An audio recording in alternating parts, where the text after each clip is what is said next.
Hi friends, this is Jack, and today we're going to be predicting the Golden Globes. This is the final time, the final week of this current award season as far as the Golden Globes.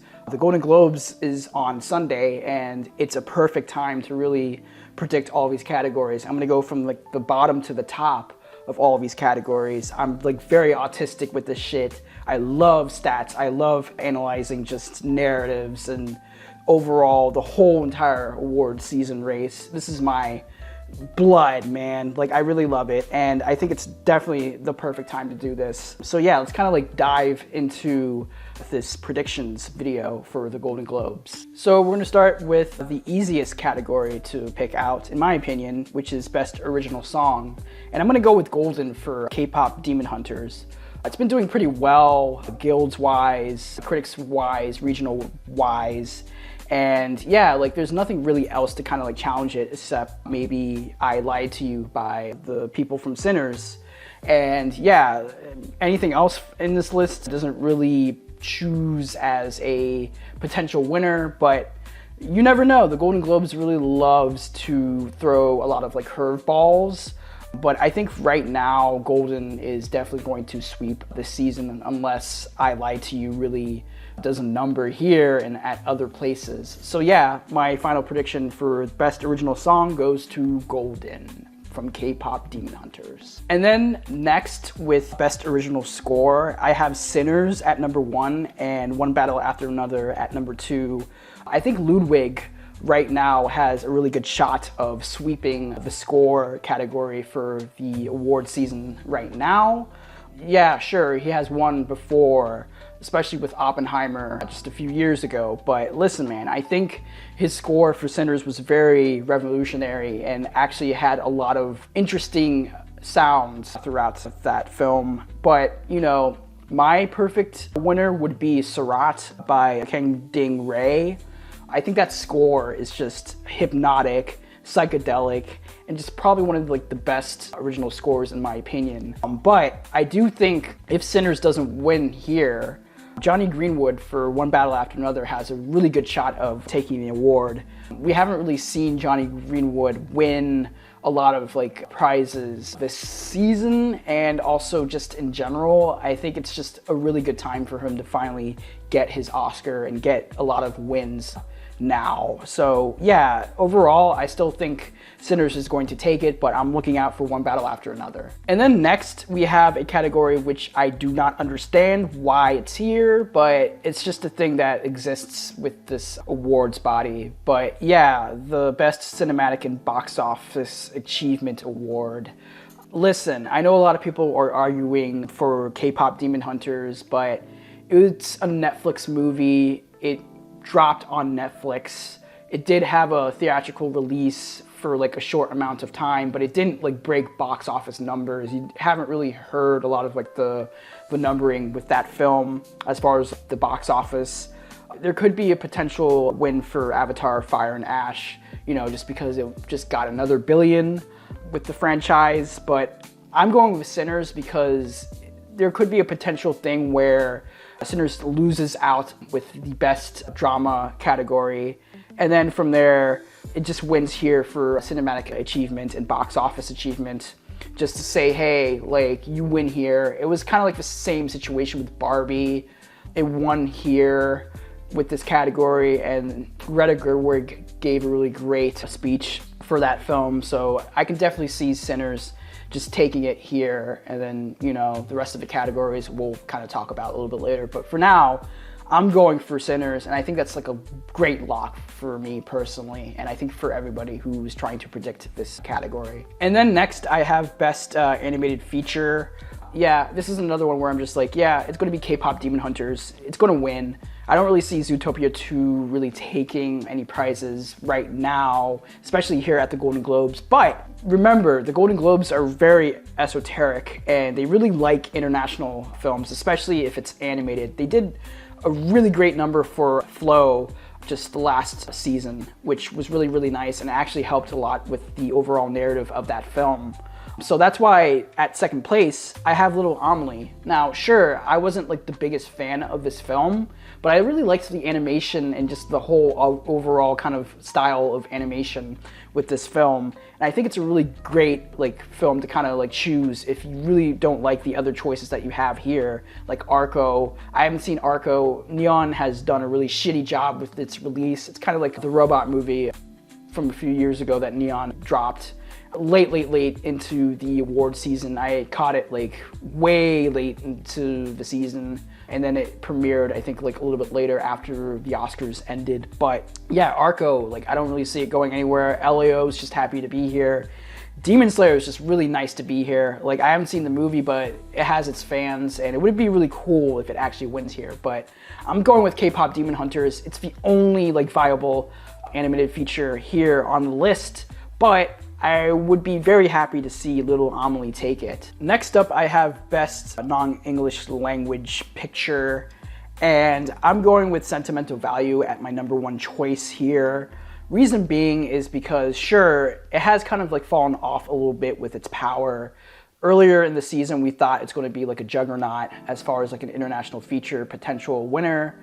But now, since The Secret Agent won the Critics' Choice Awards this past week, there is kind of like this kind of cool movement that's going on with this film, The Secret Agent, where I think honestly, if The Secret Agent doesn't win Best Drama in the Golden Globes, you could see, you know, a win here at the non-English category with The Secret Agent. That's the reason why I have this at #2.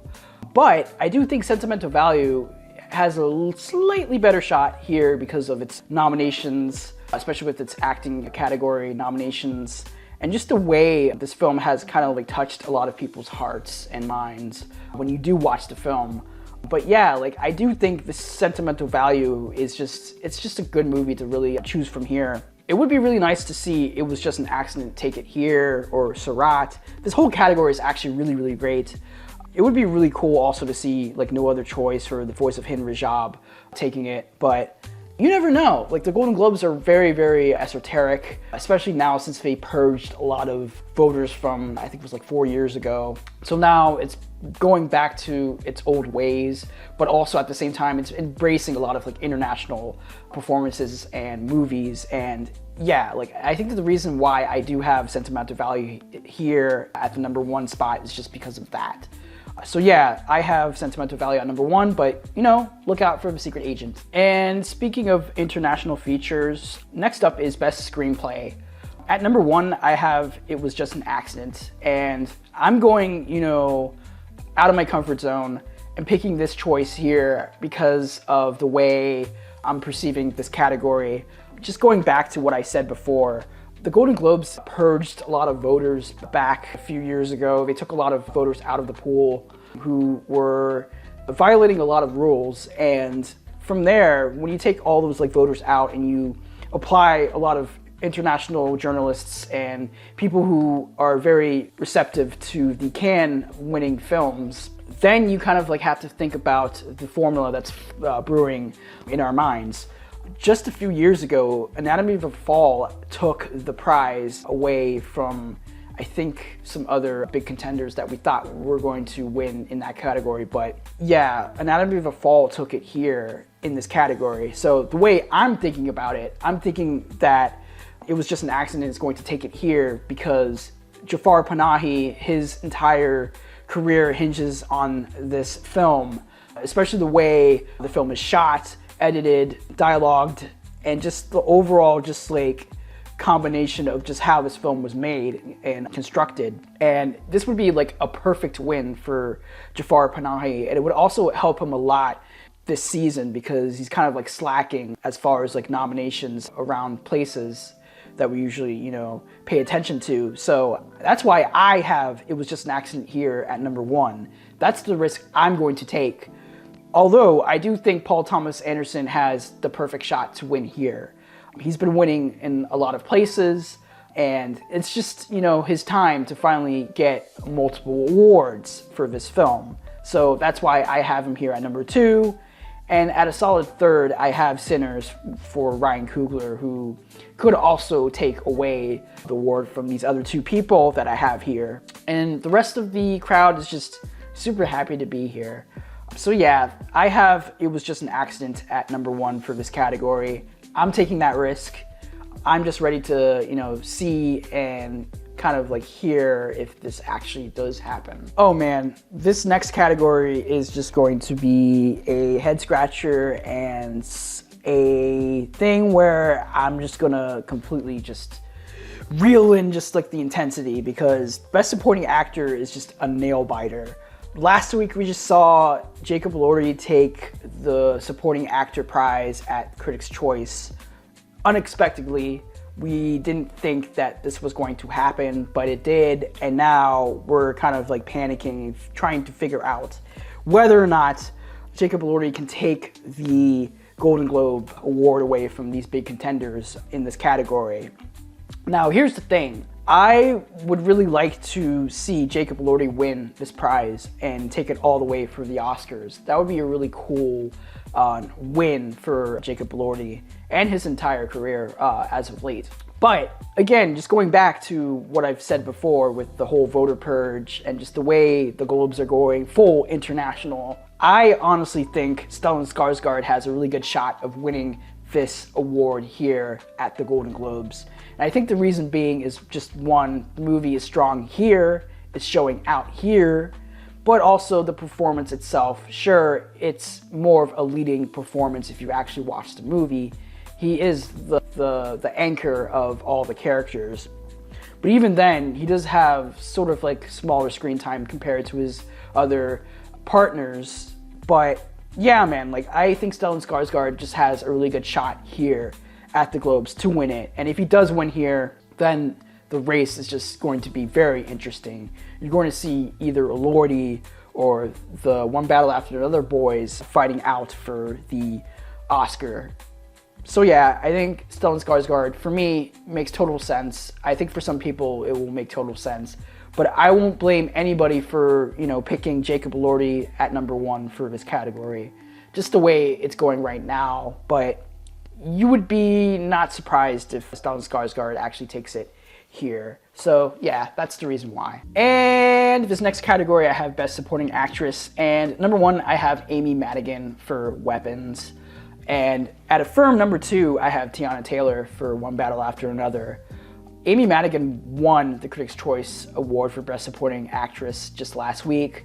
I think the momentum is going to continue here because of the way her performance goes. If you did see the movie, you will kind of like tell why Amy Madigan is just such a great pick for the Oscar and just the overall wins of this current season.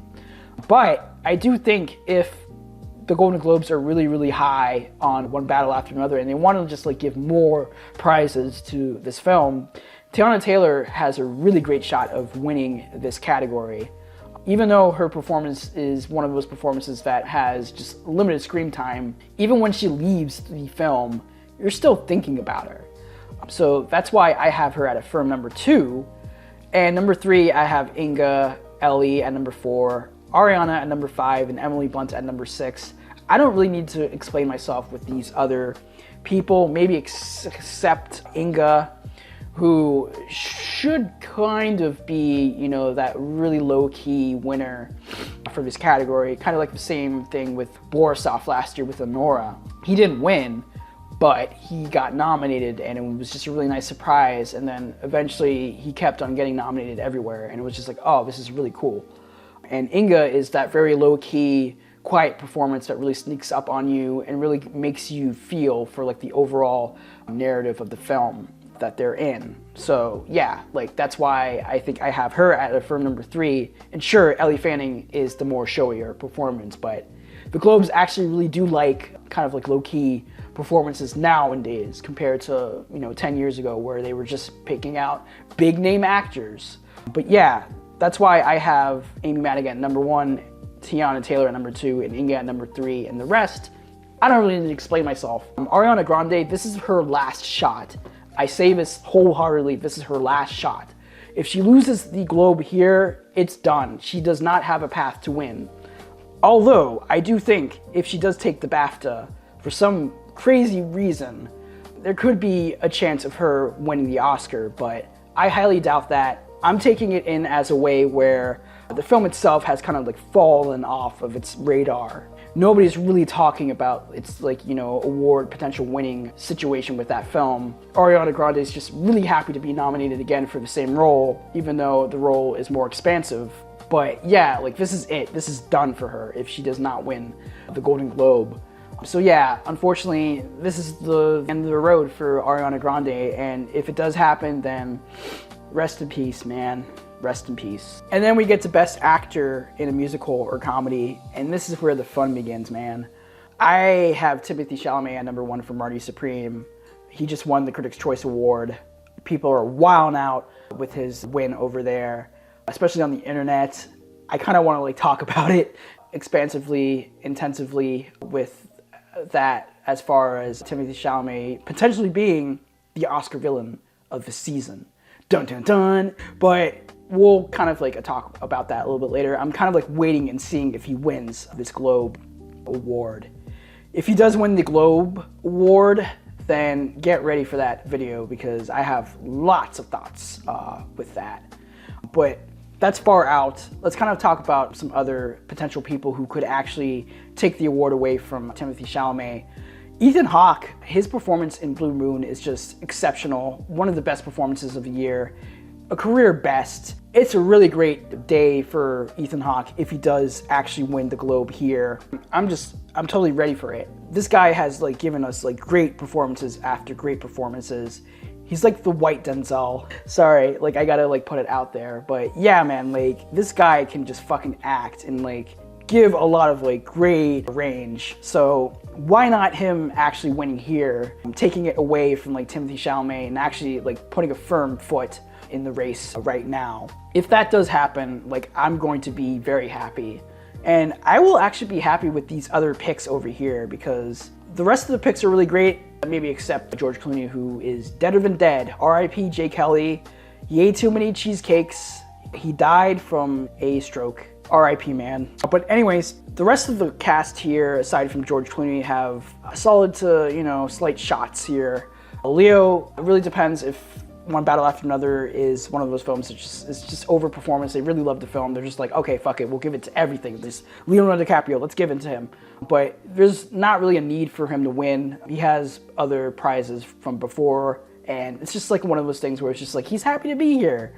Same with like Jesse Plemons, though I will think it would be really nice for him to kind of like win here so we can kind of spice things up, but I don't really see it. Same with like Lee Byung-hun from No Other Choice. Imagine like Lee Byung-hun like taking the award away from all these people. That I would be just like, I would be like extremely happy, and we'd be like, oh shit, like him like actually coming out, doing a speech and like really selling the whole idea of like his performance in this movie would really help the awards race, but also just like really kind of bring Korea to its knees as far as like being like the #1 best place for cinema. But I don't really see that, and if it does happen, I'm gonna be like really happy and like jump for joy. But again, I don't really see it. I think Timothée Chalamet, really great shot of winning here, but I'm keeping my eyes out for Ethan Hawke. He needs to win somewhere, and I think here is probably like the good start for a really good competitive race. But yeah, I have Timothée Chalamet at #1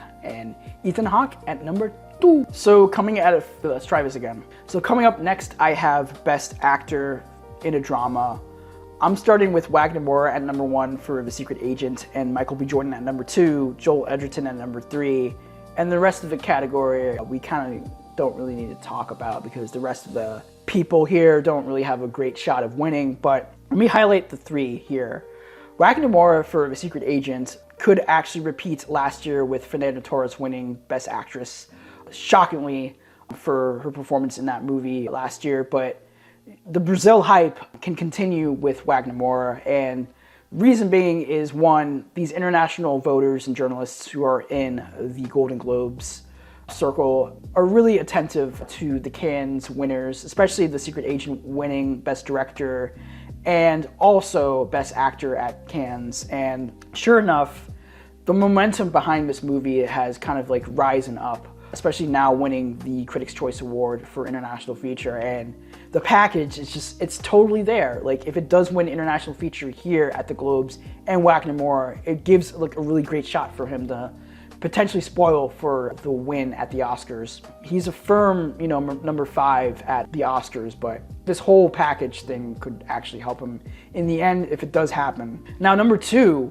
this is really interesting because it could go either way. It could go like, hey, like we'll just give it to Wagner Moura because we want to repeat the Fernando Torres hype from last year. But honestly, there could be a chance where Michael B. Jordan could actually take this award away from Wagner Moura. Reason being is because of the way his performance goes in the film. He's playing 2.5 different characters. He's kind of like going back and forth between the 2 characters, and just his overall career narrative is just totally there. So that's the reason why I have Michael B. Jordan at number 2. I'm keeping like an eye out for him. I really want him to kind of win somewhere, and I think here is like a really great opening for a win competitive race right now. At a firm number 3, I have Joel Edgerton for Train Dreams. The movie itself has kind of going a little bit down in, ranking sliding scale as far as like Best Picture and Best Actor. I don't think Joel Edgerton's going to get an Oscar nomination right now, but sure enough, if he does actually win here, it could actually make a great case for him to actually get the nomination. I don't know who he would, steal away from that category if it does happen, but I will be pretty shocked if he does win here. And the rest of the people here, like, we don't really need to talk about Dwayne Johnson. The Smashing Machine is deader than dead. R.I.P. to that movie. Rest in peace. Same with Jeremy Allen White for Springsteen, Deliver Me From Nowhere. That movie is deader than dead. And it's just really happy to just be here, man. And then Oscar Isaac for Frankenstein. Weird kind of nomination here because a lot of people who have seen the movie aren't really a big fan of Oscar Isaac's performance. It's not, the best performance aside from the other people in the film like Elordi and Mia Goth. But he's doing a really showy performance, and it makes sense for him to be nominated here if Frankenstein is nominated for the major category here. But yeah, man, like, that's why I have Wagner Moura at number 1. But dude, watch out for Michael B. Jordan. I'm just gonna like keep my eye out on it, but who knows? We'll see. Ooh, okay, we're next. Next up, I have Best Actress for Musical or Comedy. Number 1, I have Rose Byrne. If I Had Legs, I'd Kick You. Number 2, I have Chase Infinity for One Battle After Another. 3, Emma Stone for Bugonia. Number 4, I have Kate Hudson for Song Sung Blue. Number 5, I have Amanda Seyfried for The Testament of Anne Lee. And Cynthia Erivo for Wicked for Good. Ooh, this is going to be crazy, man. And it's one of those situations where, like, I'm pulling my hair trying to figure out if the Rose Byrne hype is truly here and ready to stay. Listen, I really want this to happen. I think Rose Byrne deserves the Oscar nomination for this performance, and also kind of the win, ... We'll kind of, talk about that a little bit later, maybe in the future. But yeah, man, like, I think Rose Byrne, she has all the juice. She has all the energy. She has the trifecta. She has everything for her. There's nothing really against her performance aside from maybe voters being turned off by the material. But even then, if you watch the movie in its first like 10 to 15 minutes, you get pretty much everything that you need to get with the type of performance. Although there is kind of like another layer that is kind of peeled off halfway through the movie. But again, I think Rose Byrne, she's just doing really good this season, and it's definitely her time to finally get a win, especially if it's like televised, because if she does actually kind of like show up at the Golden Globes, does a really great speech, that will actually benefit to her advantage. Same with Chase Infinity. I'm really happy for her to be nominated here, but I'm looking out for her to win. And if she does win, it will also help her get the Oscar nomination. The rest of the category is kind of like, maybe, like Emma Stone. If they're really kind of like, oh, we really like Emma Stone. She's just there, again, here. Big name. Let's, give her another award. I don't know why, but we'll just go for it. The rest of the categories here are just really, really kind of, I don't know. Kate Hudson for Song Sung Blue would be shocking if she does actually take the award over these other people. It would also kind of be like, oh shit. I don't know if she's going to get the Oscar nomination, but she might be the spoiler to take it over some people. Hopefully not Rose Byrne, because if it does happen, then we're going to see a civil war in film Twitter and outside of the awards predicting community.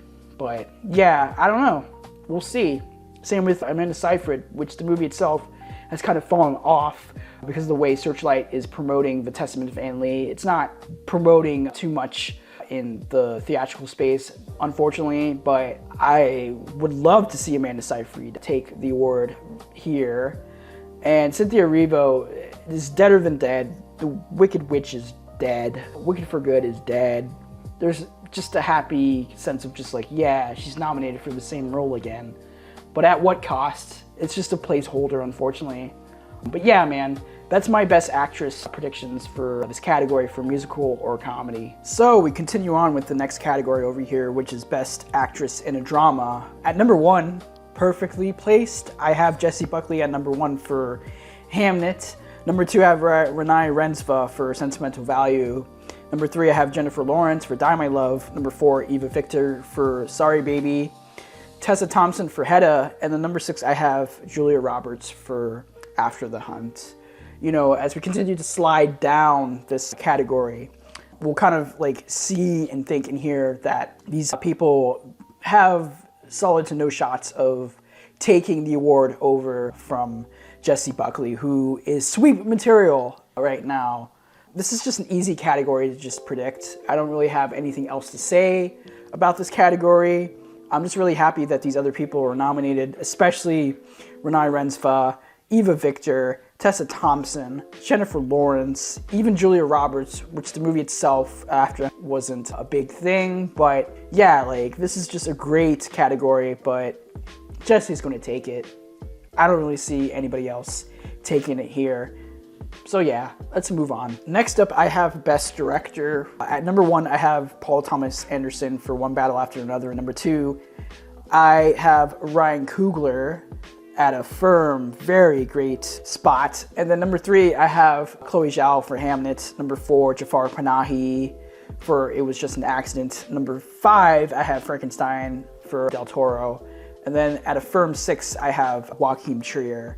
My reason being with these placements, especially when we go down below, is just mainly from the vibes, the overall narrative of all these directors, and the sweet material that Paul Thomas Anderson could potentially do and take this current season. PTA, I have a feeling, will probably sweep this season, but I am keeping a lookout for Ryan Coogler. He has a solid shot of actually taking the award away from PTA right now, but PTA, really great shot of winning. Chloe Zhao at a firm number 3. Reason being for me is just, I feel like even though she did win for Nomadland a couple years ago, there is some sense of earnesty and just momentum with Hamnet as it's starting to rise up again, as it's coming out in places, in theaters. Same with Jafar Panahi, and It Was Just an Accident. Jafar Panahi, again, going back to my previous kind of like takes with It Was Just an Accident, it just really depends on whether or not it's going to win Best International Feature here, the Screenplay Award here. If it does actually win those 2 prizes, it would be pretty nice for Jafar Panahi to take it, but I don't really see it. Del Toro is an industry favorite. Every time he makes a movie well past, you know, The Shape of Water and Nightmare Alley, and now Frankenstein, he's just a very like lovable person and a director, and the industry loves him. So he's happy to be here. I don't really see him winning here, but who knows? You never know. And same with Joachim Trier. It would be really nice for him to win here, but I don't really see it. So that's why I have PTA at number 1 and then Ryan Coogler at a firm number 2. Potentially actually stealing the award from PTA if it actually happens. But yeah, that's Best Director. And finally, we get to the last 2 categories, which is the Best Picture categories with drama and musical or comedy.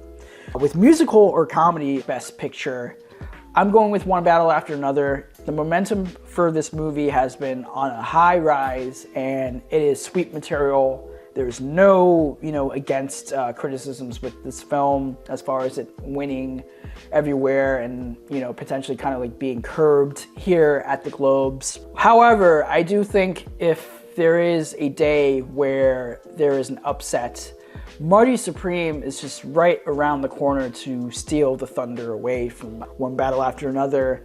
And the reason being is because of its showing at SAGs, the nominations. It got like the Ensemble Award. It also got Adessa Zion for the nomination. And Timothée Chalamet is really strong to win Best Actor at the Golden Globes. So it would be a really cool kind of win to have Marty Supreme take it here. It would also stir up the race, kind of like make the race feel more fun and innovative. I'm happy to see Marty Supreme nominated here. Same with the rest of the choices here. No other choice has a good shot if they are really gun happy with international picks. Bugonia is surging again now that the SAG nomination actually helped it out in the end with its potential Best Picture nomination for the Oscars. And the last two films, Blue Moon and Nouvelle Vague, are just happy to be here. I'm just really surprised and happy to see a Richard Linklater movie be nominated not once but twice this season, and these two films were really fantastic, especially Blue Moon, which I really loved on a second viewing. But yeah, like these two films are just really happy to be here. I'm still going with One Battle After Another, taking it here for this category, but again, as always, I'm keeping a lookout for an upset, and I think Marty Supreme is the perfect film to upset people during this current award season race. And finally, we get to Best Picture in a drama film. And number one, I Have Sinners. Again, it makes total sense for this film to win the category. Although I have a little question mark with this category. And my reason being is because The Secret Agent, the film itself, has been gaining momentum. It did win the Critics' Choice Award for International Feature. And the way I'm looking at it, the Golden Globe voters are really like super high on international films and performances. And now since they purged a lot of voters, again, going back to this kind of formula that I'm brewing up, I could see a world where The Secret Agent takes the award for Best Picture Drama and actually skyrockets the film up to its top 5 potential for a Best Picture nomination or a potential win at the Oscars. And sure, yeah, the film itself did not get any SAG nominations. It does have a potential for a lot of nominations at the BAFTAs, but again, I do think The Secret Agent is in a really firm spot to overtake a lot of the conversation away from other international feature nominations this current award season. And the package is really fucking nice with having Wagner Moore win for his performance here, but also if it takes drama here, the package is it's just so great. It just benefits a lot for the film going forward with the race. But the rest of the films here are just really happy to be here. I'm going to actually shift over Sentimental Value at number 3. I had Hamnet at number 3, but I'm just going to put it down a little bit. Reason being is because I think Sentimental Value could have a really great day at the Globes this Sunday with some of the acting categories and also international feature here. But I'm just going to keep a nice lookout for it. Same with Hamnet, and It Was Just an Accident in Frankenstein. But yeah, man, like that's basically it. Like I don't have anything else to say about like these categories. I've exhausted myself.